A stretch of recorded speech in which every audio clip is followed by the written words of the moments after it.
89. Os quatro. Tem que haver uma resposta. Qual é a resposta? Deter os parchendianos. Um deles. Sim, são eles a peça que falta. Pressione os aletianos a destruí-los de uma vez antes que aquele obtenha seu poder. Ele vai formar uma ponte. Extraído do diagrama, tábua do assoalho 17, parágrafo 2º. Cada segunda letra começando com a segunda. Troço confuso, hein? Dalinar estava parado na escuridão. Ele olhou em volta, tentando lembrar como havia chegado àquele lugar. Nas sombras, via móveis. Mesas, um tapete, cortinas de azir com cores extravagantes. Sua mãe sempre sentira orgulho daquelas cortinas. Minha casa, ele pensou, do jeito que era na minha infância. Antes da conquista. Antes que Gavilar não tinha morrido?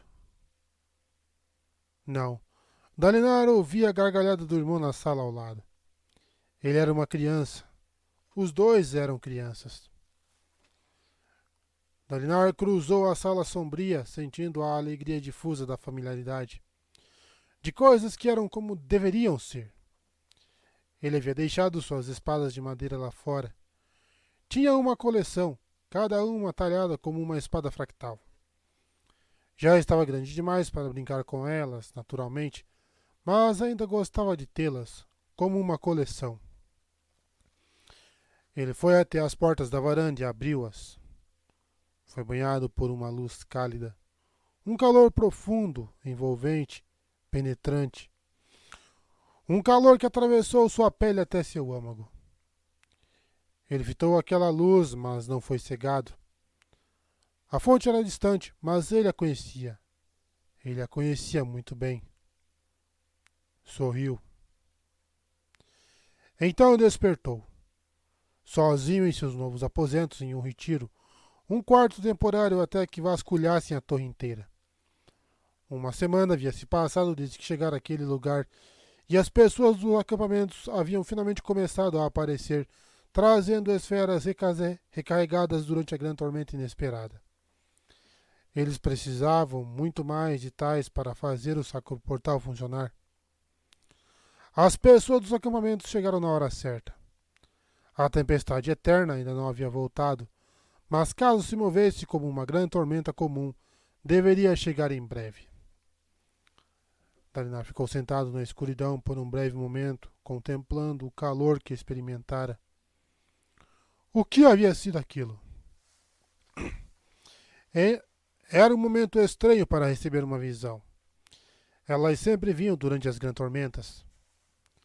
Antes disso, quando sentia uma chegando durante o sono, a visão o despertava. Conferiu com os guardas. Nenhuma grande tormenta estava caindo. Contemplativo, começou a se vestir. Queria ver se conseguia chegar ao teto da torre hoje. Enquanto caminhava pelos corredores escuros de retiro, Adolin tentava não mostrar quão perplexo se sentia. O mundo havia simplesmente se movido como uma porta nas dobradiças.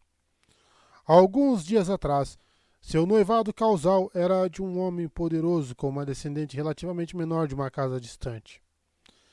Agora, Shallan talvez fosse a pessoa mais importante do mundo, e ele era... O que ele era? Levantou sua lanterna, então fez algumas marcas com giz na parede para indicar que havia passado por ali.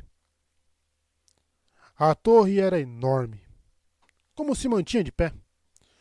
Provavelmente poderiam explorar a área durante meses e não abrir todas as portas. Ele havia se lançado no trabalho de exploração porque parecia ser algo ao seu alcance. Isso também, infelizmente, dava-lhe tempo para pensar. E não gostava de quão poucas respostas havia encontrado.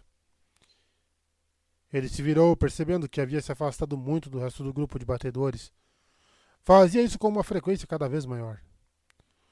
Os primeiros grupos das planícies quebradas haviam começado a chegar e precisavam decidir onde abrigar todo mundo. Eram vozes que ouvia à frente? Adolin franziu o senho, então continuou descendo o corredor, deixando sua lanterna para trás, para não entregar sua aproximação. Ficou surpreso quando reconheceu uma das pessoas falando mais adiante no corredor. Era Sadeas? Era sim. O grão-príncipe estava junto de seu próprio grupo de exploradores. Adolin amaldiçoou em silêncio o vento que havia persuadido Sadeas. Logo ele, ao ouvir o chamado para ir ao retiro. Tudo seria muito mais fácil se ele houvesse ficado para trás. Sadeas gesticulou para que alguns dos seus soldados seguissem por uma bifurcação do corredor cavernoso. Sua esposa e algumas das escribas foram para o outro lado, seguidas por 2 soldados. Adolin assistiu por um momento enquanto o próprio grão-príncipe levantou uma lanterna, inspecionando uma pintura desbotada na parede. Uma pintura fantasiosa com animais da mitologia. Ele reconheceu alguns das histórias de Ninar, como uma enorme criatura semelhante a um vison com uma juba ao redor e atrás da cabeça. Qual era mesmo o nome? Adolin virou-se para ir embora, mas sua bota raspou na pedra. Sadeas girou, levantando a lanterna. Ah, príncipe Adolin. Ele usava roupas brancas que não combinavam com sua compleição. A cor pálida fazia com que seu rosto corado parecesse sanguinolento em comparação. Sadeas, disse Adolin, voltando. Não sabia que havia chegado. Homem tormentoso. Ele havia ignorado seu pai por meses e agora havia decidido obedecer?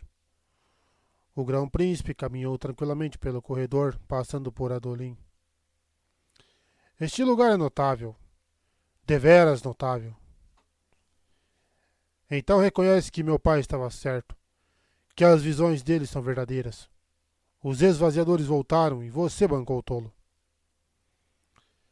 Reconheço que seu pai é mais determinado do que eu temia, replicou Sadeas. Um plano notável. Entrar em contato com os Parshendianos, fazer esse acordo com eles. Ouvi falar que foi um espetáculo e tanto. Certamente convenceu Aladar. Não é possível que você ache que foi tudo um espetáculo. Ah, faça-me o favor. Você nega que há um Parshendiano entre sua própria guarda? Não é conveniente que esses novos radiantes incluam o chefe da guarda de Dalinar e sua própria noiva? Sadeas sorriu e Adolin viu a verdade. Não. Ele não acreditava nisso, mas aquela era a mentira que contaria. Recomeçaria com os rumores tentando minar Dalinar. Atora o cara no meio, caramba. Por quê? Questionou Adolin se aproximando dele. Por que você é assim, Sadeas? Porque precisa acontecer, respondeu Sadeas suspirando. Um exército não pode ter 2 generais, filho. Seu pai e eu somos 2 velhos espinhas brancas que querem o mesmo reino. É ele ou eu. Já estávamos apontados para este caminho desde que Gavilar morreu. Não precisa ser assim. Precisa. Seu pai nunca confiará em mim novamente, Adolin, e você sabe disso. O rosto de Sadeas assumiu uma expressão sombria. Eu vou tomar isso dele. Esta cidade, essas descobertas. Foi só um contratempo. Adolin hesitou por um momento, encarando Sadeas. Então algo finalmente se rompeu. Já chega. Adolin agarrou Sadeas pela garganta com a mão ilesa, batendo o grão-príncipe contra a parede. Parte dele achou graça do ar absolutamente chocado do rosto de Sadeas. A parte muito pequena que não estava completamente, totalmente e irrevogavelmente enfurecida. Ele apertou e sufocou um pedido de ajuda enquanto prendia Sadeas contra a parede, agarrando o braço do homem com o próprio. Mas Sadeas era um soldado treinado.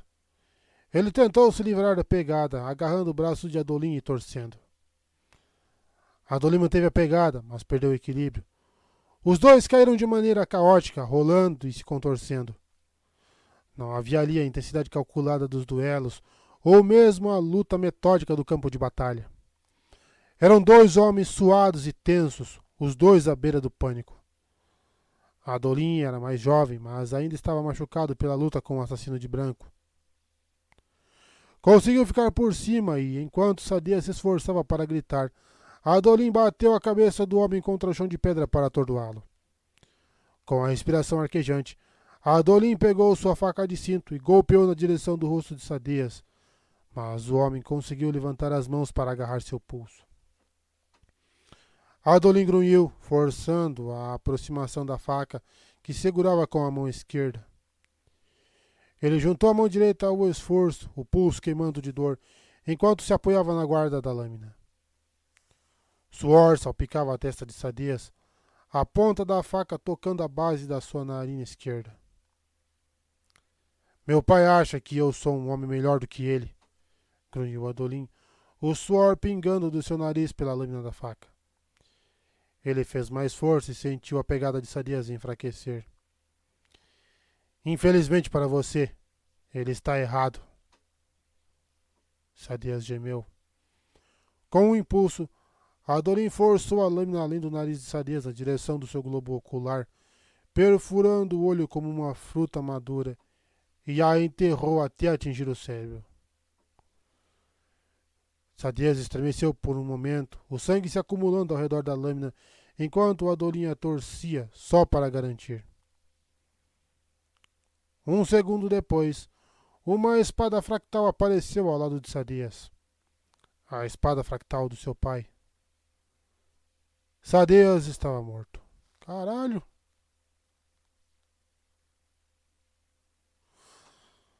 Adolin cambaleou para trás a fim de não sujar sua roupa de sangue, muito embora seus punhos já estivessem manchados. Raios! Ele havia mesmo feito aquilo? Acabara de assassinar um grão-príncipe? Atordoado, ele fitou a arma. Nenhum dos dois havia invocado sua espada durante a luta. As armas podiam valer uma fortuna, mas eram menos úteis do que uma pedra em um combate corpo a corpo. Quando seus pensamentos clarearam, Adolin pegou a arma e se afastou cambaleando. Ele jogou a espada por uma janela, deixando-a cair em um dos afloramentos semelhantes a canteiros na varanda abaixo. Talvez ficasse segura lá. Depois disso, ele teve a presença de espírito de cortar os punhos da própria camisa, remover a marca de giz da parede ao raspá-la com sua própria espada e se afastar o máximo possível antes de encontrar uma das suas equipes de exploração e fingir que estivera por aquela área o tempo todo. Dalinar finalmente decifrou o mecanismo da tranca, então empurrou a porta de metal no final da escadaria. A porta ficava no teto e os degraus subiam direto até ela. A portinhola recusou-se a abrir, apesar de estar destrancada. Ele havia lubrificado as peças. Por que não se movia? Crane, naturalmente, pensou. Ele invocou sua espada fractal e fez uma série de cortes rápidos ao redor da portinhola. Então, com certo esforço, foi capaz de abri-la. O velho alçapão abriu-se para cima e deixou que ele alcançasse o topo da cidade-torre. Ele sorriu subindo até o teto. 5 dias de exploração havia levado Adolin Navani para as profundezas da cidade-torre. Dalinar, contudo, fora atraído ao topo. Para uma torre tão enorme, o teto era, na verdade, relativamente pequeno e nem estava tão incrustado com creme. Ali tão alto provavelmente caía menos chuva durante as grandes tormentas, e todo mundo sabia que Crane era mais espesso no leste do que no oeste. Raios! O lugar era alto. Seus ouvidos haviam estalado várias vezes enquanto subia até ao topo, usando o elevador fabrial que Navani havia descoberto. Ela falou em contrapesos e gemas siamesas, parecendo impressionada com a tecnologia dos antigos. Tudo o que ele sabia era que a descoberta dela havia evitado que subisse algumas centenas de escadarias. Dalinar foi até a beirada e olhou para baixo. Abaixo, cada círculo da torre se expandia um pouco mais do que o círculo acima dele. Shallan está certa. São jardins. Cada círculo externo é dedicado a plantar comida. Ele não sabia por que a face oriental da torre era reta e íngreme, voltada para a origem. Não havia varandas daquele lado. Ele se inclinou para fora. Ao longe, tão abaixo a ponto de deixá-lo com vertigem, identificou os 10 pilares que continham os sacroportais. O das planícies quebradas cintilou e um grande grupo apareceu nele. Portavam a bandeira de Ratã. Com os mapas que as eruditas haviam enviado, Ratã e os outros só precisaram de uma semana de marcha rápida para alcançar o sacroportal. Quando o exército de Dalinar havia cruzado aquela distância, fora de modo muito cauteloso, atento aos ataques dos Parchendianos. Agora, vendo os pilares daquela perspectiva, ele reconheceu que havia um deles em Kholinar. Ele formava a plataforma na qual o palácio e o templo real haviam sido construídos. Shallan suspeitava que Jasna havia tentado abrir o sacro portal de lá. As anotações da mulher diziam que os sacroportais de cada uma das cidades estavam bem trancados. Só aquele nas planícies quebradas fora deixado aberto. Shallan esperava descobrir como usar os outros, muito embora seus testes agora mostrassem que estavam trancados de algum modo. Se ela conseguisse botá-los para funcionar, o mundo se tornaria um lugar muito, muito menor, partindo do princípio de que alguma parte desse mundo sobrevivesse. Dalinar virou-se e olhou para cima, fitando o céu. Respirou fundo. Por isso que viera ao topo. Você enviou aquela tempestade para nos destruir, gritou ele para as nuvens. Mandou-a para encobrir o que Shallan e depois Kaladin estavam se tornando. Você tentou acabar com tudo antes que pudesse começar. Silêncio. Por que me enviou as visões e me disse para me preparar? Gritou Dalinar. E então tentou nos destruir quando demos ouvidos a elas. Era minha obrigação enviar as visões quando a hora chegasse. O Todo-Poderoso assim me ordenou. Eu não podia desobedecê-lo, assim como não posso me recusar a soprar os ventos. Dalinar respirou fundo. O pai das tempestades havia respondido. Abençoadamente, ele havia respondido. As visões eram dele, então, e você foi o veículo para escolher quem as receberia? Sim. Por que me escolheu? Não importa. Você foi lento demais. Você falhou. A tempestade eterna chegou, e os esprenos do inimigo vieram habitar os antigos. Acabou. Você perdeu. Você disse que era um fragmento do Todo-Poderoso. Eu sou o espreno dele, pode-se dizer. Não a alma. Eu sou a memória que os homens criam para ele, agora que ele se foi. A personificação das tempestades e do divino. Não sou um Deus, mas sou a sombra de um. Vou aceitar o que tiver. Ele queria que eu encontrasse você, mas sua raça só trouxe morte para a minha. O que você sabe sobre essa tempestade que os Parchendianos liberaram no mundo? A tempestade eterna é uma coisa nova, mas sua criação é antiga. Ela está rodando o mundo agora e leva consigo os esprenos dele. Qualquer um do povo antigo que ela tocar assumirá suas novas formas. Esvaziadores é um dos nomes deles. Essa tempestade eterna virá novamente, com certeza? Regularmente, como as grandes tormentas, embora com menos frequência. Vocês estão condenados. E vai transformar os Parchemanos. Não há maneira de detê-la? Não. Dalinar fechou os olhos.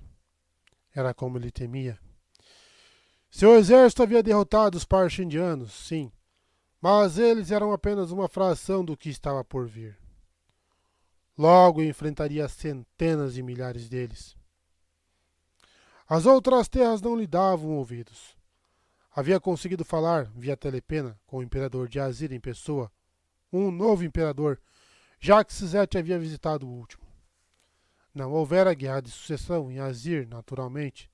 Tais coisas exigiam uma papelada grande demais. O novo imperador havia convidado Dalinar para uma visita, mas obviamente considerara suas palavras delírios. Dalinar não compreendera que os rumores da loucura haviam chegado tão longe. Mesmo sem isso, contudo, suspeitava que seus avisos teriam sido ignorados, já que as coisas que falava eram insanas. Uma tempestade que soprava na direção errada?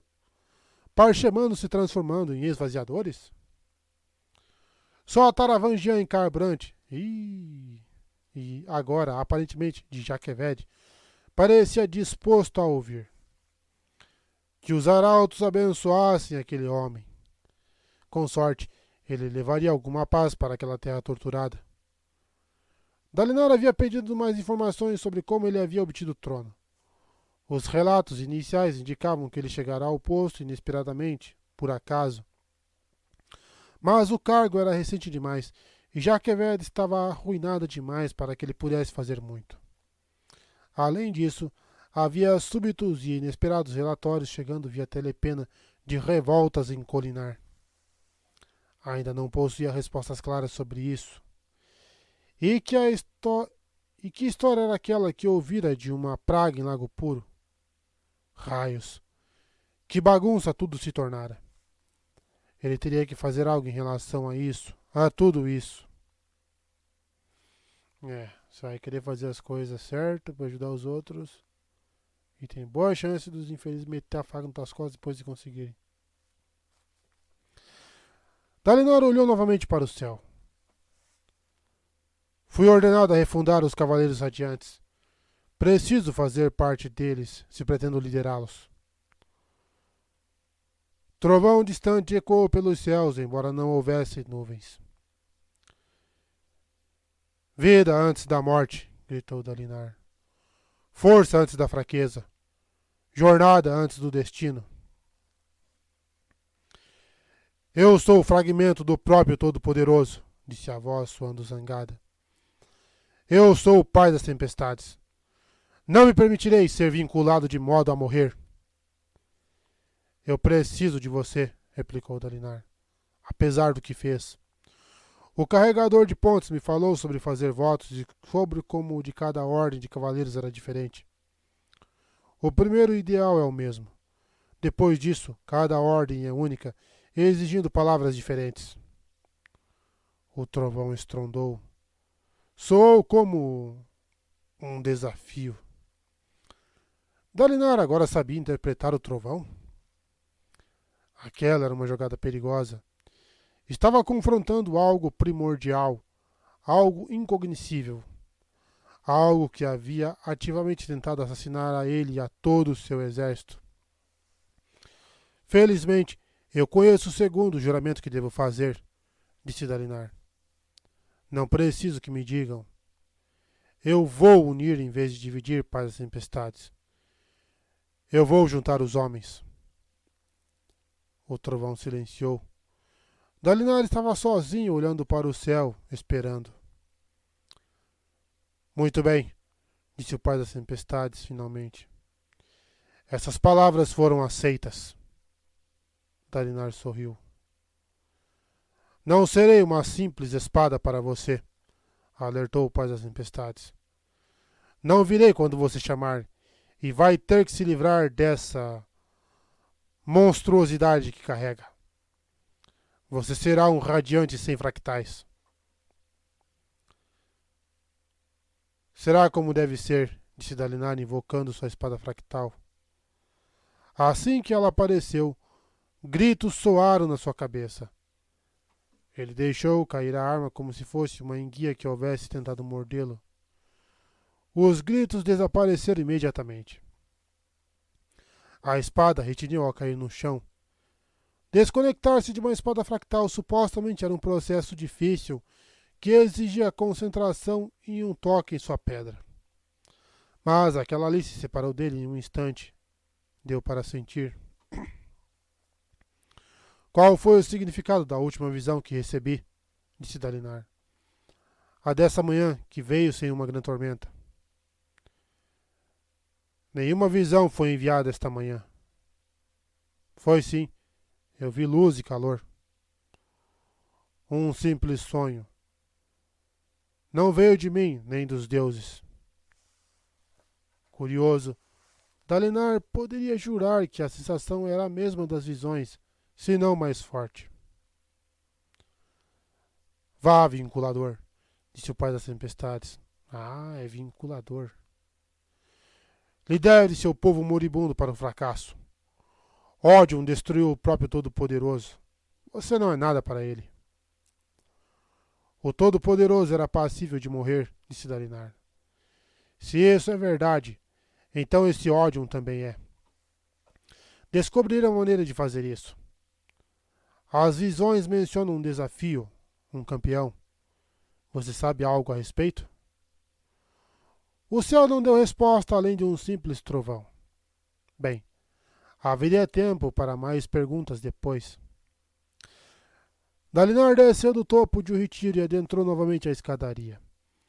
Os degraus levavam a uma sala que envolvia quase todo o andar superior da cidade-torre e brilhava com a luz que atravessava as janelas de vidro. Vidro sem moldura ou suportes, alguns voltados para leste. Como havia sobrevivido a grandes tormentas, Dalinar não sabia, muito embora alguns lugares estivessem marcados por linhas de creme. 10 pilares baixos cercavam a sala, com um outro no centro. E então, indagou Kaladin, voltando-se da inspeção que fazia de um deles. Shallan contornou outro pilar. Ela parecia muito menos exausta do que quando haviam chegado à cidade. Embora os dias ali em um retiro houvessem sido frenéticos, algumas boas noites de sono haviam feito bem a todos eles. Em resposta à pergunta, Dalinar pegou uma esfera do bolso e a segurou. Então sugou a luz das tempestades. Ele sabia o que esperar. A sensação de uma tempestade rugindo dentro dele, como tanto Kaladin quanto Shallan haviam descrito. Ela o impulsionava a agir, a se mover, a não ficar parado. Não era, contudo, parecido com a euforia de batalha, que era o que Dalinar havia antecipado. Sentiu suas feridas se curando de uma maneira familiar. Achava que já havia feito aquilo antes. No campo de batalha? Seu braço estava bem agora e o corte no flanco mal doía. É muito injusto que o senhor tenha conseguido fazer isso na primeira tentativa, observou Kaladin. Me levou uma eternidade. Fui instruído, disse Dalinar, caminhando pela sala e guardando a esfera. O pai das tempestades me chamou de vinculador. Esse era o nome de uma das ordens, disse Shallan, pousando os dedos em um dos pilares. Então somos 3. Corredor dos ventos, vinculador, teceluz. 4, disse uma voz das sombras da escadaria. Renarin adentrou a sala iluminada, olhou para eles, depois recuou. Filho, disse Dalinar. Renarin permaneceu nas sombras, olhando para baixo. Sem óculos, sussurrou Dalinar. Você deixou de usá-los. Pensei que estivesse tentando parecer um guerreiro, mas não. A luz da tempestade escurou seus olhos. Renarin assentiu. E a espada fractal, disse Dalinar, se aproximando e pousando a mão no ombro do filho.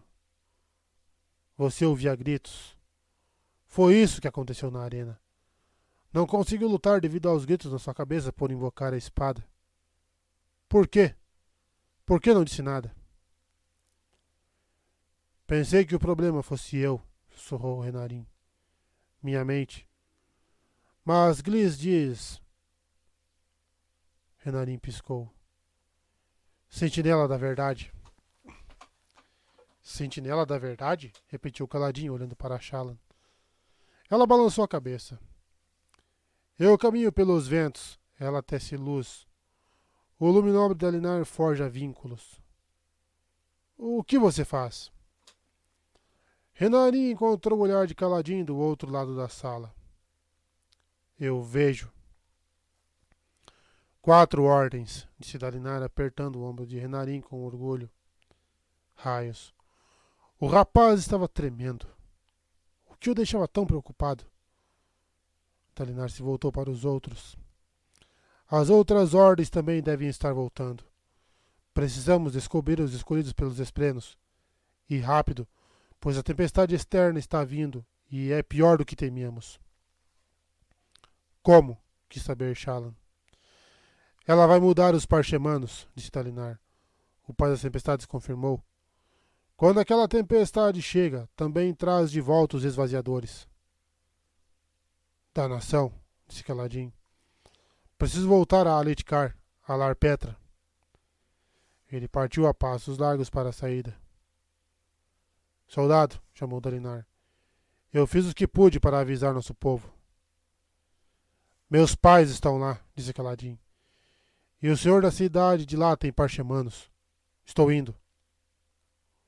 Como? Perguntou Shallan. Vai voar por toda a distância?